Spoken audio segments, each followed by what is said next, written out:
పూరా లోకల్. ఏ ఎన్నికలు వచ్చినా కానీ మన హైదరాబాద్లో ఎక్కువగా పీజేఆర్ గారి నేమ్ ఆయన బ్రాండ్ వాడుకుని ఎలక్షన్స్ అనేవి విన్ అవుతున్నాయని చెప్పేసి అన్నారు. మొన్న ఈ జూబ్లీ హిల్స్ ఎలక్షన్స్ కూడా అంతే. అంటే మీరు కాంగ్రెస్లో ఉండి గెలిపించారు కాంగ్రెస్ని, అటు బీఆర్ఎస్ నుంచి విష్ణువర్ధన్ రెడ్డి గారు ఆయన కూడా అంటే పీజేఆర్ గారు బ్రాండ్ వాడుకునే గెలవాలనుకుంటున్నారు, అక్కడే అలా గెలిచారంటున్నారు. ఇక్కడ కూడా అదే విధంగా గెలుస్తారంటారా? ఒకటేమ్మా, పీజేఆర్ అందరు వాడు, ఈ పార్టీ ఆ పార్టీ అని కాదు. ఆయన చేసిన సేవలు కానీ ఆయన చేసిన ఈ డెవలప్మెంట్స్ కానీ చెప్పి అదొక దిక్సూచిగా ఆ బాటలో మేము నడుస్తామని ఎవరైతే కాన్ఫిడెన్స్ ఇవ్వగలుగుతారో వాళ్ళని ప్రజలు నమ్ముతా ఉన్నారు. అక్కడ జూబ్లీహిల్స్లో అదే జరిగినది. రాబోయే కాలంలో కూడా ఎవరైతే పీజేఆర్ మీరు ఏదైతే అంటున్నారో బ్రాండ్ అని ఆయన లెక్క చేయగలుగుతామని కాన్ఫిడెన్స్ మేము ప్రజల్లో క్రియేట్ చేస్తే ప్రజలు నమ్మితే గెలిపిస్తారు. కానీ పార్టీలకి సంబంధం లేదు. 100% పీజేఆర్ గారు చెరగని ముద్ర ఇక్కడ ప్రజలలో వేసుకున్నారన్నది మాత్రం అది వాస్తవం. అది 17 సంవత్సరం తర్వాత కూడా ఆయన పేరు మారుమోగుతుందంటే ఆయన ఏమంటారు నిస్వార్థంగా చేసిన సేవలే దానికి నిదర్శనం. ఎంతో మందికి ఎన్నో సేవలు చేశారు, ఎంతో అనుబంధం క్రియేట్ చేసుకున్నారు, ఒక కనెక్టివిటీ క్రియేట్ చేసుకున్నారు. అది మనం చూడగలుగుతున్నాం. ఈ 17 ఏళ్ళే కాదు, ఇంకా కూడా రాబోయే తరానికి కూడా పీజేఆర్ గారి పేరు ఒక వైబ్రేషన్ రావాలని, లీడర్ అంటే ఇట్లా ఉండాలని చేసే ప్రయత్నంలో మా వంతు కృషి మేము చేస్తాం. ఒకవేళ మీకు టికెట్ రాకుండా కాంగ్రెస్ ఇవ్వకపోతే అటు విష్ణువర్ధన్ రెడ్డి గారికి టికెట్ అన్నది ఇష్యూయే కాదు. టికెట్ ఎలక్షన్స్ వచ్చినప్పుడు టికెట్ల గోలా, ఎలక్షన్స్ రానన్ని రోజులు ప్రజల మధ్యలో ఉండాలా, ప్రజలతో సేవ చేసుకుంటూ వెళ్ళాలా. ఈ టికెట్లది ఎలక్షన్స్ వచ్చినప్పుడు ఆలోచిద్దాము.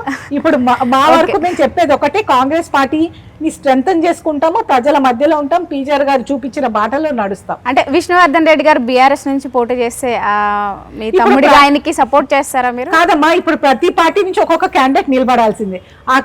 వాళ్ళ పార్టీ వాళ్ళు సపోర్ట్ చేస్తారు కానీ వేరే పార్టీ వాళ్ళు అంటే మీ పార్టీ నుంచి ఇంకో పార్టీకి సపోర్ట్ చేయం కదా. తమ్ముడు అని చెప్పేసి ఏముండే చెప్తున్నాను కదా, ఒక పార్టీ నుంచి ఇంకో పార్టీకి సపోర్ట్ చేయరు కదా. పాలిటిక్స్ అన్నది ప్రొఫెషన్, తమ్ముడు అక్క అనేది పర్సనల్ రిలేషన్. సో దానికి ప్రొఫెషనల్ గా ఎవరి పార్టీ వాళ్ళు వాళ్ళకి సపోర్ట్ చేసుకుంటారు, వాళ్ళ అభ్యర్థిని గెలిపించుకోవాలని ప్రయత్నం చేస్తారు. కానీ ఈ వేరే ప్రొఫెషన్ లో లేని కన్ఫ్యూజన్ మనకి ఇందులో ఉండొద్దు. బిజినెస్ లలో కూడా చూస్తే ఇద్దరు డిఫరెంట్ సిస్టర్స్ బ్రదర్స్ కూడా రైవలరీగా ఉండే బిజినెస్లు కూడా ఎన్నో ఉన్నాయి. సో ఏ ఫీల్డ్ అన్నా అవి ఉంటాయి, ఎవరి ప్రొఫెషన్లో వాళ్ళు ముందుకు వెళ్తారు. Professional is different, personal relation is different.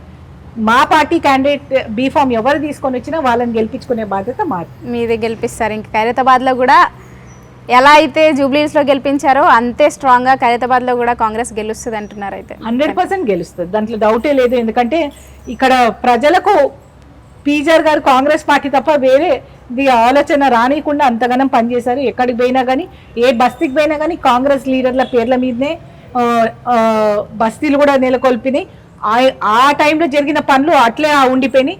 చాలా మటుకు ఇంకా ఫర్ ఎగ్జాంపుల్ ఫిలిం నగర్ అలాంటి స్లమ్స్లలో కూడా చేయాల్సిన పనులు చాలా ఉన్నాయి. అవన్నీ ఆగిపోయిన పనులన్నీ కూడా కావాలంటే మళ్ళీ కాంగ్రెస్ హయాంలోనే అయితే అని ప్రజలు నమ్ముతారు. అంటే ఇటు బీఆర్ఎస్ చేసే ఆరోపణలు, కాంగ్రెస్ వచ్చి 2 years అయింది, చేయలేని పనుల కోసం ప్రజల్లో చాలా అసంతృప్తి ఉన్నా కూడా కాంగ్రెస్ గెలిచింది అంటే అక్కడ రిగ్గింగ్ జరిగిందని చెప్పేసి చాలా ఆరోపణలు ఇస్తారు. సో దానిపైన మీరు ఏం చెప్పాలనుకుంటున్నారు వాళ్ళకి? అమ్మా, అట్లా అంటే వాళ్ళు ఉన్నప్పుడు కూడా ఎన్నో బై ఎలక్షన్స్ ఎన్నో ఇదిగా గెలిచిండు. దట్ డజంట్ మీన్ రిగ్గింగ్ చేసిందని. ప్రజలది ఇచ్చిన